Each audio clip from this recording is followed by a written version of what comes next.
Rosenberg. Her debut title, A Different Physics, draws on her years as an engineer in the space program. A former Wallace Stegner Fellow in Poetry at Stanford University, she previously served as the Poet Laureate of San Mateo County, California, and has been awarded a 2020 Djerassi Residency for Scientist Artists. Welcome, Lisa.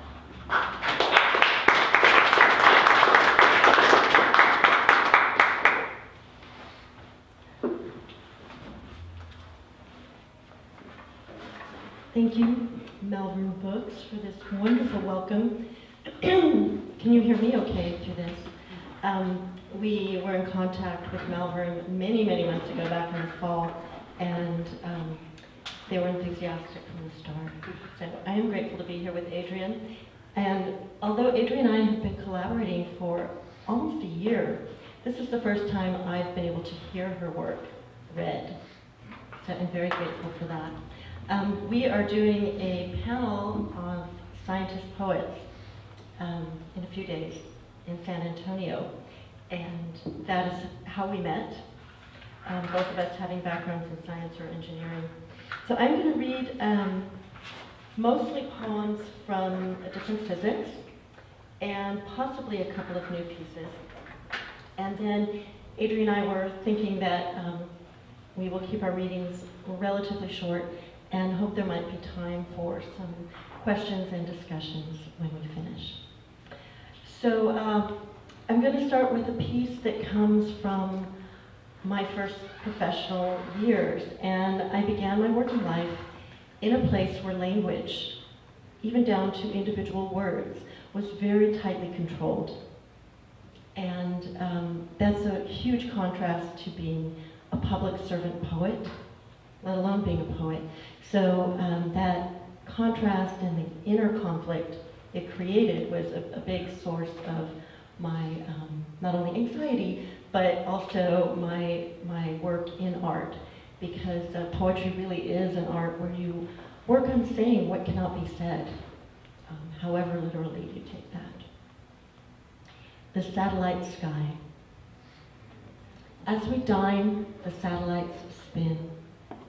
We work and sleep. They pass the rim of a village, blank with snow.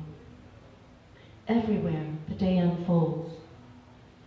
A monkey flinches in the banyan limbs at the lip of a southern continent. A missile stack, the storm eye's path beneath the woven sky of satellites. Several hundred artificial sisters, several hundred artificial sisters to the moon. Their turning drums, petals splayed, antennae like radiant stamens. The bulbous roots of others pace along their gentle arcs. Relay a voice in numbers. Return to us the likes of forestation, sea ice, smoke. The good people of one country, indistinguishable from the next. My metal desk a drop in the metropolis. The great birds glide in their orbits, fan themselves, jeweled heads humming in a stream of signals. What moves at the center of their gas hearts, delicate as a pistol? They are the Ptolemaic angels of the age, deities simple as stars.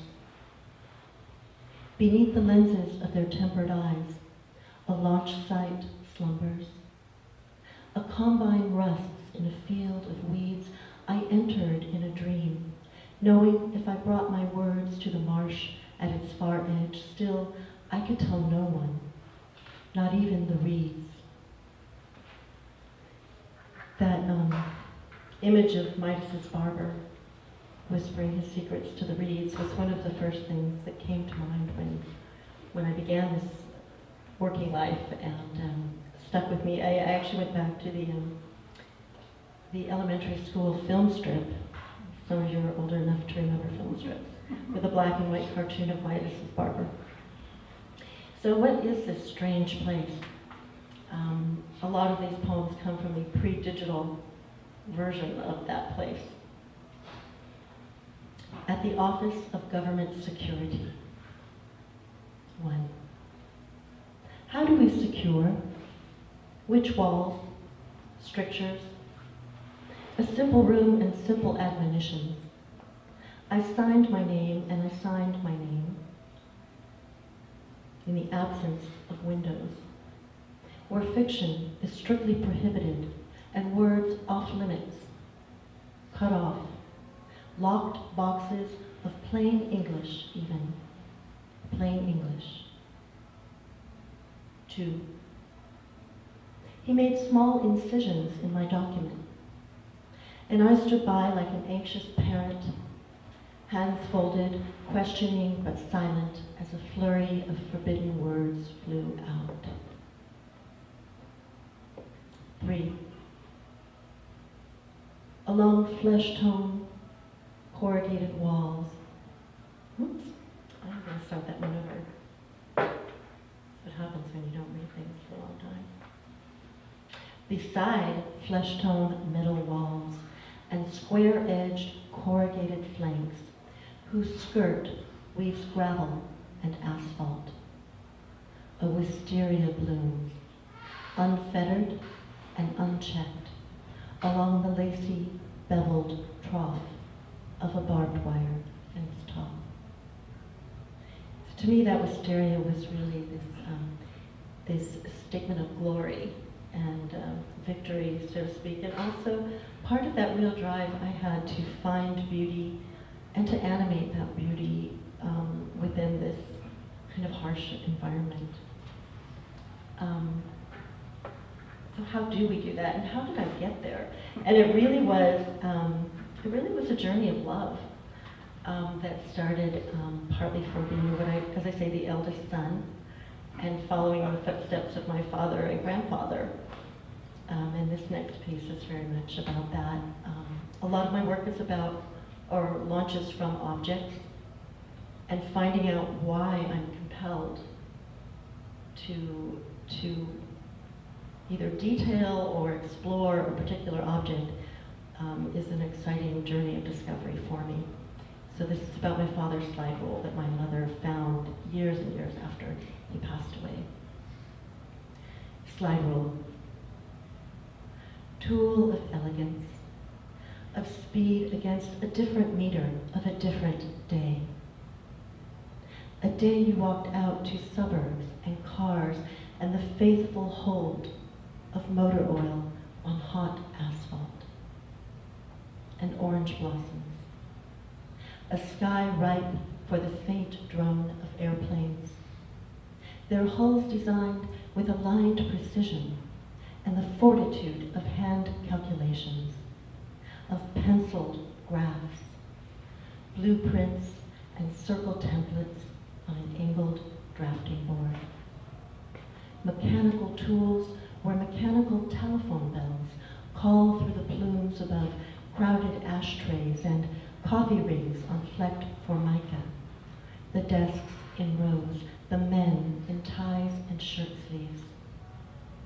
I am almost there in my pixie cut and white shoes on family day, agape at the dark control room, unaware of the beauty of logarithms, the fluid promises of computing, that this laminate rule will soon outlast its heyday, a burnished leather case, and all of us. There is war on the news. We are scaling the moon, and everyone I love is living or yet to be born. So that was really an era of innocence in my own life, as well as in our national lives, I think. That kind of late 60s, before anything we became aware of had gone sour. So things from nature as well, and places as things, and places as elegy. All of these things kind of interweave. So I'd like to read a couple poems of place and just appreciate the gifts of place. I know this is a place of origin for Adrienne. California is, especially Southern California, my place of origin. These come from South and North. Bull thistle. pink crown on a globe of thorns on a stem of spines. Smooth threads, like corn silk, the burst top of choke that stuns without a sound. Sudden color on a slow day, working its way outward. Sentinel of the overgrown footpath. Traitor of sun, indifferent to sparse shelter of bay laurel, eucalyptus, and madrone. Scattered kin of artichoke, of wild stars whose signature is born across our skin. We touch them, dry or just open, nodding with the weight of bees. Each fattened calyx, a promise of surprise when we open to stories in the ungroomed underbrush, to the sweet aftertaste of soft leaf flesh. Learning to listen to these things and listen to nature has been another gift. So, if I should stay in California, go to Greece, or one poem from Greece, which is where my husband is from and his family, and it's very much the light, the flora and fauna that I grew up with. But I expected a lot more out of it. This is Attica here, meaning the Attic Peninsula that Athens is part of. Attica. I expected something oracular to come to me there above the white caps and gilded cliffs at the tip of Attica. It's what happens in those landscapes. Salt spray, autumn crocus, the temple of Poseidon backlit by dusk, and I wanted to come upon the startled lizards and wildflowers without questions, to turn and find myself ready and the journey laid out. It's rarely that neat and delivered. And I'm just now, after over 20 years of spending part of every year there, beginning to write more about it. It's slowly opening to me.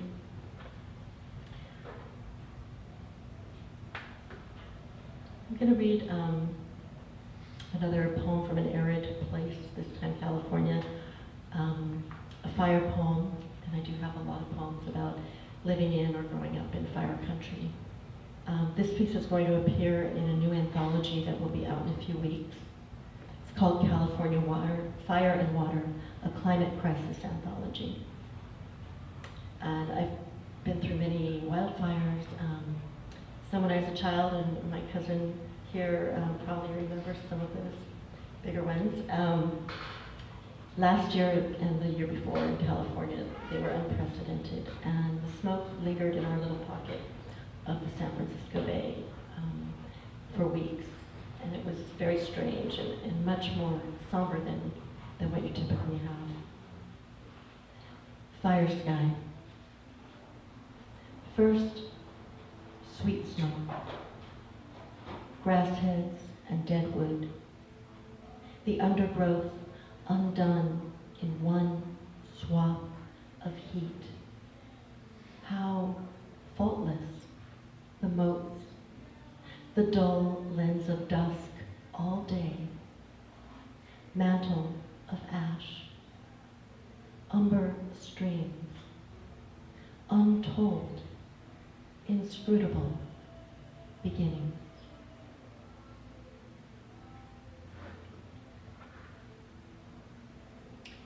From fire to water,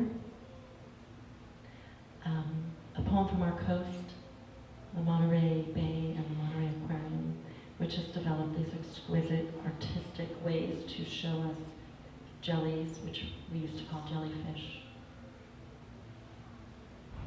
This is a piece I often use if I'm talking about the writing process and the process of discovery and getting unstuck, because I was stuck in the middle for about 4 years. I won't go into the story of how I became unstuck, but it really has to do with learning more about the creature and my feeling of insight and connection that took a while to come into. Moon jellies.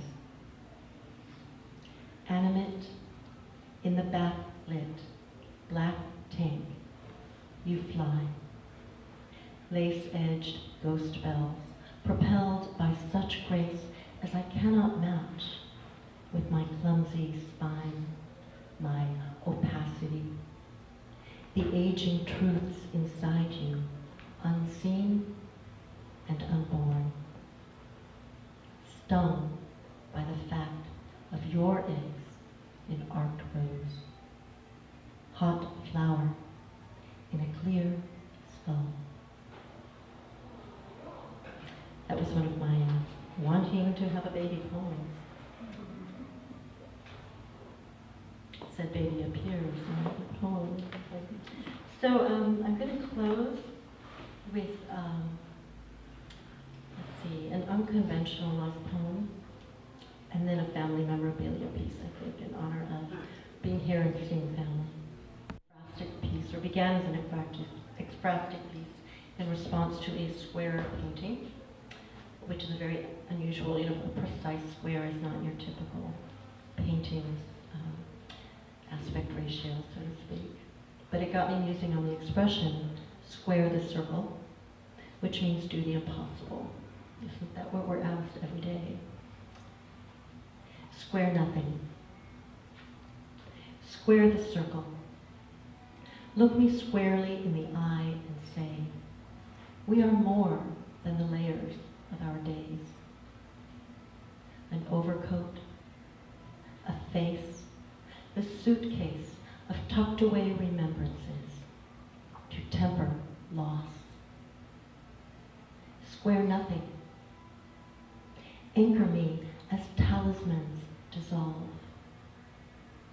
Drop into my palm the compass whose north is synonymous with love. So this next piece, I could credit with, a life of living with people who were not poets, but who modeled for me the process of making and crafting and learning to fail and to continue in pursuit of some mastery and working in approximation and getting your hands dirty and all the glory that is making a discovery. The Arabat.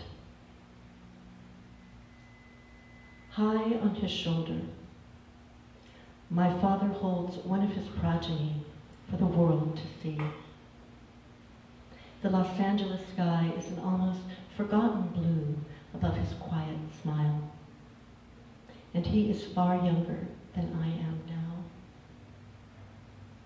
The cowling glints, the propeller spotless, installed for the snapshot, no doubt. I can feel the odd empty heft of balsa, the sandy finish of dope on taut wingskin, through which the ribs are visible at a distance greater than years. Oh, weekend days of wood parts drying on wax paper at the kitchen table. My mother worried over glue fumes and X-Acto blades as engines cured in the oven, as engines bathed in our garage and solder smoked beside an ashtray. The workbench teeming, tools and piece parts of rambling terrain, anchored by a rounded steel ice.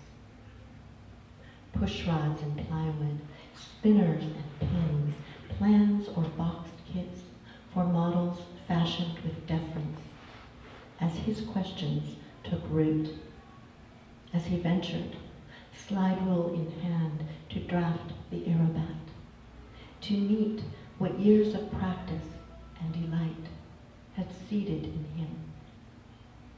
And this is how we land, forging our own craft and finding origin. Thank you.